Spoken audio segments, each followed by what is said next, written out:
नमस्कार दोस्तों, डोल में पोल चैनल में आप सब मित्रों का हृदय से अभिनंदन करता हूँ। दोस्तों, आज हम पहले एक जातक कथा है, बहुत ही सुंदर जातक कथा है, शिक्षाप्रद है, वो हम सुनते हैं और उसके बाद में हम उसका जो सार है, उसका जो निष्कर्ष है, उससे जो सीख मिलती है, वो हम आपके सामने रखेंगे। दोस्तों, आइए देखते हैं कि किसी गांव के पास घने जंगल में एक तपस्वी, इसका है कि एक तपस्वी होता है, कुटिल तपस्वी, दुराचारी तपस्वी या ढोंगी पाखंडी तपस्वी साधु, और एक गोह, जो जंगल में आपने गोह देखी होगी, जंगली सरीसृप होता है। तो आपने देखा होगा, प्राय गांवों में होता है, सब जगह होता है। तो उसकी कहानी है दोस्तों, एक दुराचारी तपस्वी साधु और पाखंडी साधु, और उसके बाद जो उसके साथ गोह। तो ये कहानी बड़ी दिलचस्प है दोस्तों, आइए देखते हैं। किसी गांव के पास घने जंगल में एक तपस्वी पर्ण कुटी बनाकर रहता था, यानी झोंपड़ी बना कुटिया बनाकर रहता था। गांव वाले उसका बहुत ध्यान रखते थे, वे उसकी पर्ण कुटी में ही उसको भोजन पहुंचा देते। तपस्वी उनकी सेवा भावना से बहुत प्रसन्न था, जो कुछ भी मिल जाता उसे खा पी कर वो अपनी तपस्या में मग्न रहता। पर्ण कुटी के पास उसकी चंक्रमण करने की जगह थी, वहीं एक गोह का बिल था। गोह बिल में रहती हैं अक्सर, तो गोह का बिल था। तपस्वी के शील और मैत्री भाव को देखकर वह भी, यानी गोह भी, उसके पास निर्भय होकर आता जाता था। तपस्वी 3 दिन में 3 बार धर्म देशना करता था, यानी उपदेश करता था धर्म का। गांव वाले उसके पास आकर उसका प्रवचन सुनते और प्रणाम करके लौट जाते। गोह भी अपने बिल से निकलकर उसकी धार्मिक बातें सुनता और उसे प्रणाम करके बिल में चला जाता। तपस्वियों को सांसारिक मोह माया से लगाव नहीं होता, इसलिए इस तपस्वी का भी मन हुआ कि अब उसका कहीं दूसरे स्थान पर रहना ठीक होगा। कहते भी हैं दोस्तों, बहता पानी रमता जोगी। तो ये जो है तभी शुद्ध रहते हैं जब आते जाते चलते फिरते घूमते फिरते रहते हैं। बहाव रहता है जब तक जो है, अन्यथा तालाब में पानी, रुका हुआ पानी सड़ जाता है, खराब हो जाता है। तो उसने सोचा कि ठीक है, साधु को एक जगह नहीं रहना चाहिए, तो वो भी दूसरी जगह के लिए चला गया। एक दिन वह गांव वालों को बताकर कहीं और चला गया। गांव वाले सदाचारी तपस्वी के चले जाने से बड़े उदास हुए, किंतु थोड़े ही दिनों में शीलवान तपस्वी की कुटी में दूसरा तपस्वी आकर के रहने लगा। गांव वालों ने उसका खूब स्वागत किया। ठीक है, वो चला गया तो दूसरा आ गया, गांव वालों ने उसका भी खूब स्वागत किया, और जो पहले उस तपस्वी का ध्यान रखते थे वैसे उसका भी ख्याल रखने लगे। प्रतिदिन वे उसकी पर्ण कुटी में भोजन भेज देते, किंतु वह पहले तपस्वी जैसा प्रज्ञावान नहीं था, इतना जो है बुद्धिमान नहीं था। अब गांव वालों को पहले जैसे धर्मोपदेश सुनने को नहीं मिलते, वो धर्मोपदेश वगैरह नहीं देता था। फिर भी वे उसकी सेवा में किसी प्रकार की कमी नहीं रखते थे, और जब वह नया तपस्वी पर्ण कुटी के पास चंक्रमण करता, वहाँ वह रहने वाला गोह भी उसके पास आकर खेल कूद करता। वह रोज उसकी पर्णकुटी में चक्कर लगाता और निर्भय होकर पहले की ही भांति आता रहता। वह इस तपस्वी का भी उसी प्रकार आदर करता और मैत्री भाव से रहता। एक बार ग्रीष्म ऋतु में अचानक वर्षा हुई। गांव के पास रहने वाली बहुत सी गौ अपने अपने बिलों से बाहर निकल करके आ गई। पानी भर जाता है खेतों में, तो उसमें बिलों में भी पानी भर जाता है, तो वो उसके बिलों में रहने वाले जंतु बाहर निकल आते हैं बेचारे जान बचाने के लिए। तो ऐसे ही वो गोह भी वहाँ के जितने भी थे सब बिलों से बाहर निकल आए। गांव वालों ने बहुत सी गोहें पकड़ ली और सबने उनका मांस पकाया। उस दिन गांव वालों ने तपस्वी को भी भोजन में गोह का मांस भेजा। तपस्वी ने इससे पहले गोह का मांस खाया नहीं था। इस बार खट्टा मीठा गोश्त उसे बहुत अच्छा लगा। गोह का मांस जो है, उसने गांव वालों से पूछा, ये स्वादिष्ट खट्टा मीठा मांस किसका है भाई, बताओ। गांव वाले बोले, यह गोह का मांस है महाराज। यह सुनकर वह सोचने लगा, मेरी पर्णकुटी में भी एक मोटा गोह रोज आता है, मैं उसे मारकर खाऊंगा। उसने मांस पकाने के लिए बर्तन, नमक, घी आदि मंगवा कर रख लिए और अपने हाथ में मुगदर लेकर उसे कासाय वस्त्र से ढक लिया, अपने वस्त्र से ढक लिया, और गोह के आने की प्रतीक्षा में वहां पास में खड़ा हो गया।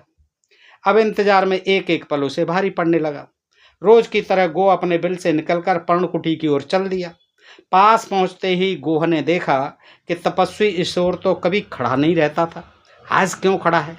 वो भी पक्षी, पशु पक्षी, कीट मकोड़े जो भी है, ये भी कुछ बुद्धि रखते हैं। थोड़ा सा भेजा उसने भी लगाया कि जो और दिन तो खड़ा होता नहीं था और पता नहीं ये कपड़ा ओढ़ करके क्यों खड़ा है हाथ को छुपा कर। उसकी नज़रों में विकार देखकर वह सोचने लगा कि इसकी नज़र भी ठीक नहीं है, आज यह मेरी ओर दूसरी दृष्टि से क्यों देख रहा है, उसकी मुझे परीक्षा लेनी चाहिए। वह पर्णकुटी के पीछे की ओर चला गया। वहां उसने देखा कि कुछ ताजी हड्डियां पड़ी हैं जिनमें से गोह मांस की गंध आ रही है। उसने सोचा इस कुटिल तपस्वी ने आज गोह मांस खाया होगा। गोह मांस की रस तृष्णा से इसका मन दूषित हो गया है खाने से। आज यह मुझे मुकदर से मारकर खाना चाहता है। गोह समझदार था। वह पर्णकुटी में न जाकर वापस घूमकर अपने बिल की ओर जाने लगा।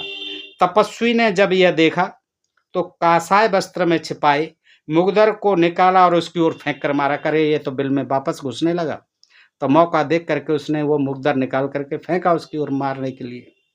मुगदर गोह की पूंछ में जाकर लगा और गोह जो है अपने बिल में घुस गया। गोह जल्दी से अपने बिल में घुस गया और बिल के दूसरे छेद से अपना सिर बाहर निकाल कर बोला, कुटिल तपस्वी। अब देखिए दोस्तों इसका कहानी का सारांश। कुटिल तपस्वी यानी कुटिल साधु, मैं तुझे सदाचारी समझता था, तू तो दुष्ट है, दुराचारी है। मैंने तेरी कुटिलता जान ली, तेरा स्वभाव पहचान लिया। तेरा जैसा दूषित मन वाला तपस्वी कहलाने लायक नहीं है, साधु संत तपस्वी कहलाने लायक तू नहीं है। प्रज्ञा गुण से तू रहित है। तेरा हृदय राग द्वेष और मोह से मलिन है। अब तू यहां से शीघ्र भाग जा, वरना गांव वालों को कहकर तेरा भंडाफोड़ कर दूंगा। गांव वालों से कहकर तेरा भंडाफोड़ कर दूंगा, तू यहां से भाग जा। तो इस प्रकार की निंदा करते हुए उसने यह गाथा कही। गोह ने क्या कहा? किम ते जटा है दुम्मेध, किम ते अजिन साटिया, और अभ्यंतरम ते गहनम बाहिरम पर मज्ज सीते। इसका अर्थ है कि हे दुर्बुद्धि, तेरा जटाएं धारण करने से तथा मृग चरम पहनने से क्या लाभ? तेरा भीतर का भाग यानी मन अंधकार से दूषित है, अज्ञान से दूषित है, और तू बाहर का आडंबर करके साधु तपस्वी बना हुआ है। तो दोस्तों उसने ये कहा। आपने देखा कि इस कहानी से ये सीख मिलती है कि किस तरह से कुछ लोग जो है बाहरी आडंबर करके, बाहरी जो है रंग बिरंगे कपड़े पहन करके, जटाजूट रखा करके, कंठी माला छापा तिलक लगा करके, और किस तरह से अपने को साधु सन्यासी महंत तपस्वी बड़ा भारी और ज्ञानी विज्ञानी आचार्य परमाचार्य पता नहीं क्या क्या बताते फिरते हैं दोस्तों। लेकिन उनके मन में इतने विकार भरे हुए, इतने अंधकार भरा हुआ है, इतना अज्ञान भरा हुआ है और इतना अहंकार भरा हुआ है कि उस अहंकार के आगे, उस अज्ञान के आगे, उस अंधकार के आगे जो है उन्हें कुछ सूझता नहीं, कुछ ज्ञान का रास्ता दिखाई नहीं देता दोस्त। वो दुनिया को भरमाते हैं, दुनिया को मूर्ख बनाते हैं और अपनी अज्ञानता को छिपाए रखते हैं दोस्तों ये इससे सीख मिलती है। और आज ऐसे ही संत महंत जो है, तमाम जो है कहने भर के साधु संत महंत हैं जो कपड़े पहन करके घूम रहे हैं, और तमाम जो है रंगीन कपड़े और ये सब बेस आडंबर बाहर का बनाए हुए हैं। कबीरदास ने कहा, तन को जोगी सब करें, मन को बिरला कोय, सब विध सहजे पाइए, जे मन जोगी हो। अरे भैया मन जोगी कर लीजिए, मन को जोगी होने से सब कुछ उपलब्ध हो जाएगा, सारा ज्ञान का भंडार आपके अंदर समा जाएगा। लेकिन लोग हैं कि तन को जोगी करने में लगे हुए हैं, बस बाहरी आडंबर है, अच्छे अच्छे कपड़े, रंग बिरंगे कपड़े, छापे तिलक, कंठी माला, ये दिखा रहे हैं बड़े तपस्वी हैं, बड़े साधु सन्यासी ज्ञानी विज्ञानी हैं, पहुँचे हुए महात्मा हैं। ये आडंबर जो है दिखाने में लगे हुए हैं। लेकिन कबीरदास कहते हैं कि इससे आडंबर से कोई फायदा नहीं है। ये तो आप तन को तो जोगी हर कोई कर सकता है, योगी वो है जो मन को योगी बना ले, सच्चा योगी वो है। तो दोस्तों कितने आप आज देखते हैं ये तमाम जो है घूमते हैं और अपने को ढोंग और आडंबर में लपेटे ये कहते फिरते हैं। दोस्तों आप स्वयं देख रहे हैं, और मैंने भी दोस्तों ये दोहे बहुत लिखे हैं ऐसे ही। तो आप 5 दोहे मेरे सुन लीजिए, चलते चलते। ये दोहा शतक द्वितीय भाग है मेरा, ये जो है इसमें से 700 दोहे हैं, दोनों पुस्तकों में 700 दोहे हैं, एक 200 दोहे की है। तो दोस्तों इसमें से सेकंड पार्ट है, ये इसमें से सुनाता हूँ, ये देख लीजिए। सुख साधन सब भांत के, पैसे से धनवान, ऐसे साधु संत ही कलयुग के भगवान रे भैया, कलयुग के भगवान। सुख साधन सब भांत के, ये पैसे से धनवान हैं, सारे सुख और साधन हैं। कहने को ये साधु हैं, ये संत हैं, ये त्यागी हैं, ये विरागी हैं, ये योगी हैं, लेकिन असल में ये रोगी हैं, भोगी हैं। और ऐसे साधु संत ही आज अपने को कलयुग का भगवान कहते हैं, संसार का गुरु और धर्माचार्य कहते हैं। योग भगाए रोग का, करते साधु प्रचार, शिविर चिकित्सा औषधि से करते व्यापार रे भैया, ये करते व्यापार। कहने को क्या है, ये योगी बनते हैं, बड़े बड़े साधु महात्मा बनते हैं और कहते हैं हम जगत का कल्याण करेंगे, योग शिविर लगाते हैं, पैसा कमाते हैं, फिर तमाम जड़ी बूटी आयुर्वेदिक औषधियाँ बेच करके बड़े भारी धन्ना सेठ बने हुए हैं, व्यापारी बने हुए। इनसे संसार को क्या फायदा हो रहा है? कहने को ये अपने को साधु संत और योगी कहते हैं। मीठी मीठी बात है, ऊंचे हैं उपदेश, लाखों रुपए दान ले, साधु बने धनेश रे भैया, साधु बने धनेश। इनकी बात बड़ी मीठी मीठी है, बड़ी ऊंची ऊंची बातें हैं, बड़ी लंबी लंबी फेंकते हैं। खूब जात पात की, ऊंच नीच की, सांप्रदायिक की, हिंदू मुसलमान की, सिख ईसाई की, पारसी जैन बौद्ध की बुराइयां करते हैं। और ये जो है बड़े ऊंचे ऊंचे उपदेश देते हैं और लाखों रुपए लेते हैं एक एक शिविर लगाने के। और ये साधु जो है धनेश हैं, धनपति हैं, ये कुबेर हैं। कहाँ आज महावीर हैं, कहाँ बुद्ध भगवान, कहाँ आज महावीर हैं, कहाँ बुद्ध भगवान। शिक्षा त्यागी त्याग की, भक्त बने धनवान रे भैया, भक्त बने धनवान।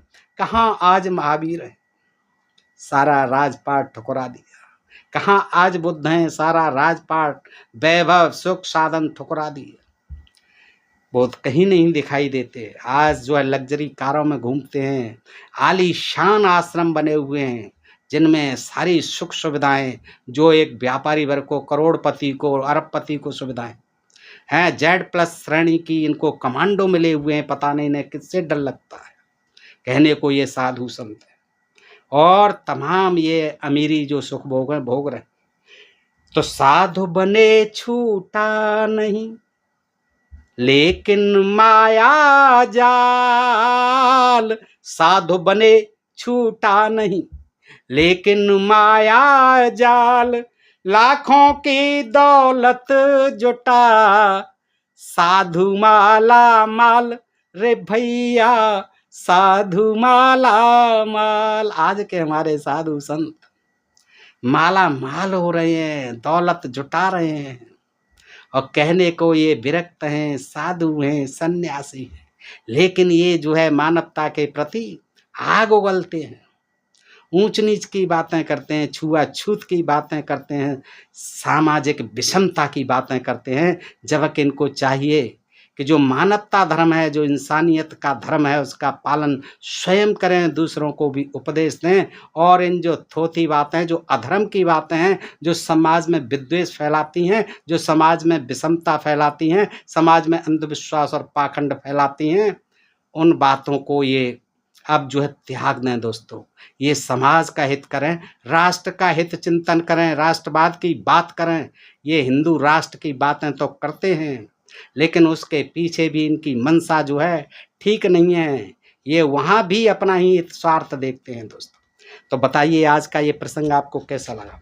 अच्छा लगा हो तो अपने मित्रों में अधिकाधिक शेयर करें दोस्तों। और आपसे एक ही विनती बार-बार करता हूँ कि मेरे भी संसाधन बहुत कम हैं, किताबें मुझे चाहिए होती हैं दोस्तों।